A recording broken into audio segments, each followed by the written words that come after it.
Hello friends, in the previous videos we have seen the author introduction for Paradise Lost, and we have seen the characters and the character list of all the books, and in the third video we have seen the plot summary of Paradise Lost, and in this video we are going to see the book-wise summary and book-wise analysis. In this video we are going to see the book 1 and 2 with the summary and analysis. Let me start. In book 1, the scene of action is hell. The time is 9 days after the expulsion of Satan and his followers from heaven. They lie on the burning lake, stupefied. Satan first recovers and rouses Beelzebub. Satan discusses their position and then leaves the lake for a dreary plain of dry land. Beelzebub and the other followers follow him and reach the same firm land. Their numbers and name are described. They range themselves in battle array before Satan.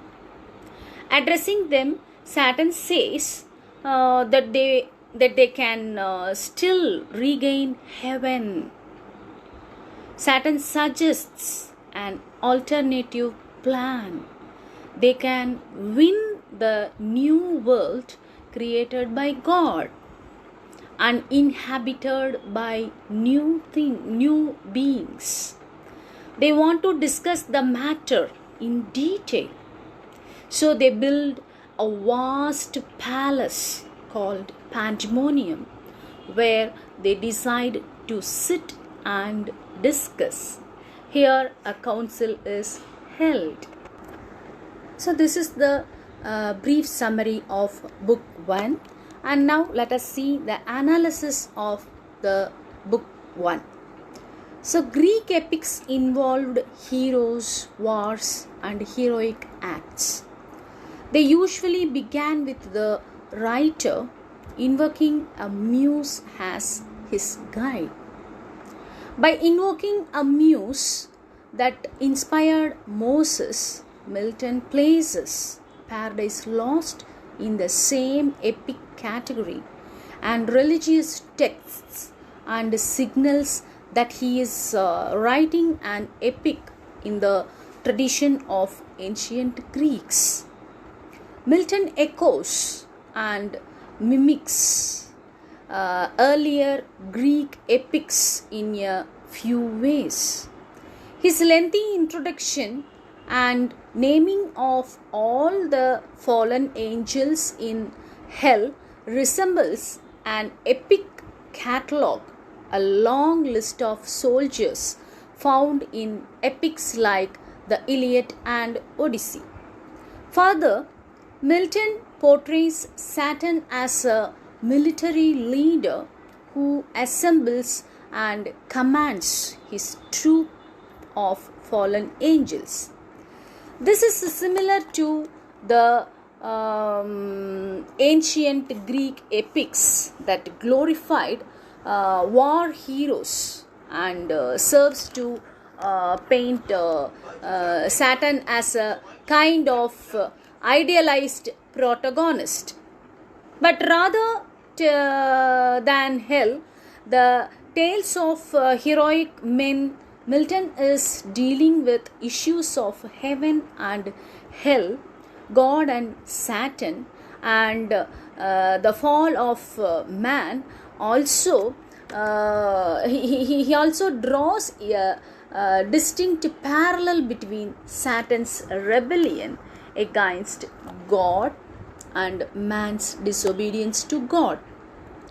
By beginning Paradise Lost with a focus on Satan, Milton sets him up as the possible protagonist of the book rather than the antagonist.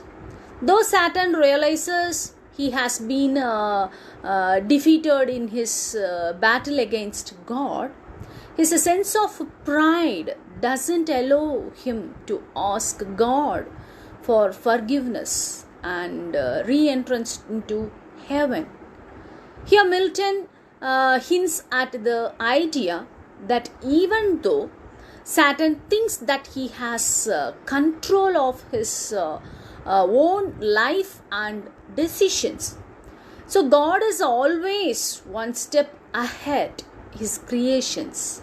Milton never makes clear if he wants his audience to emphasize with Saturn, but making him the hero of the epic would have been a risky decision in Milton's Christian era. Milton's audience would have been more likely to understand the complete power God had over Saturn, and his battle was doomed to be futile. Contemporary audience are more likely to see Saturn as the sympathetic underdog of the story and to see God as rigid and unfeeling. So this is the analysis for book 1, and let us pass on to the summary of book 2 taken place. The debate in Pandemonium begins. Moloch, Belial and Mammon give several different counsel.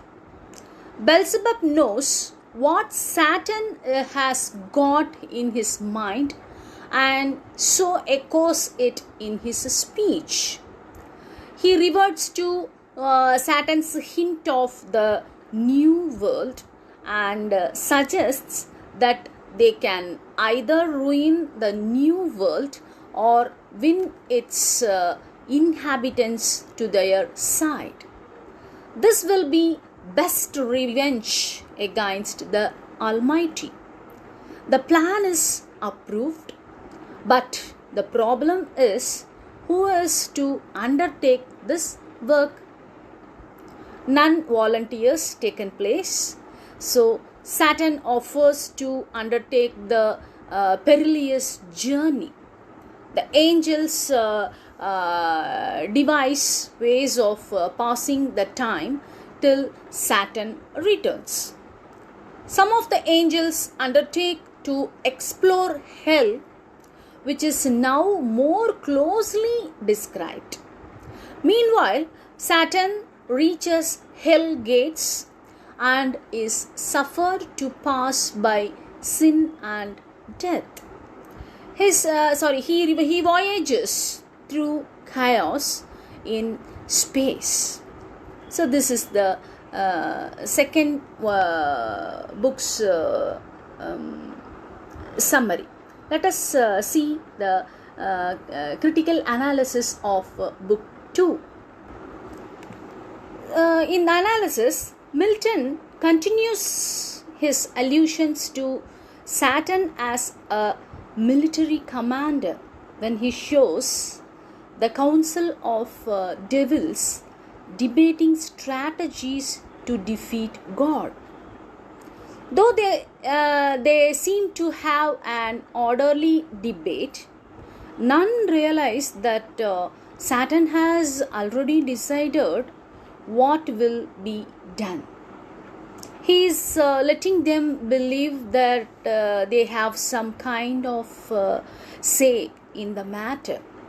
It's possible that Milton is satirizing what he saw as the corruptness and ineffectualness of politics here, and that under the illusion of orderly proceedings and polite discussion, puppet strings are secretly being pulled by those in power. Saturn is also compared to a Persian or Indian ruler in an implicit criticism of monarchy because God is the only true king.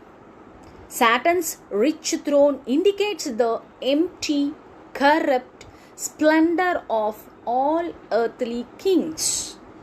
By focusing on the complaints of the devils, Milton continues to portray them as sympathetic.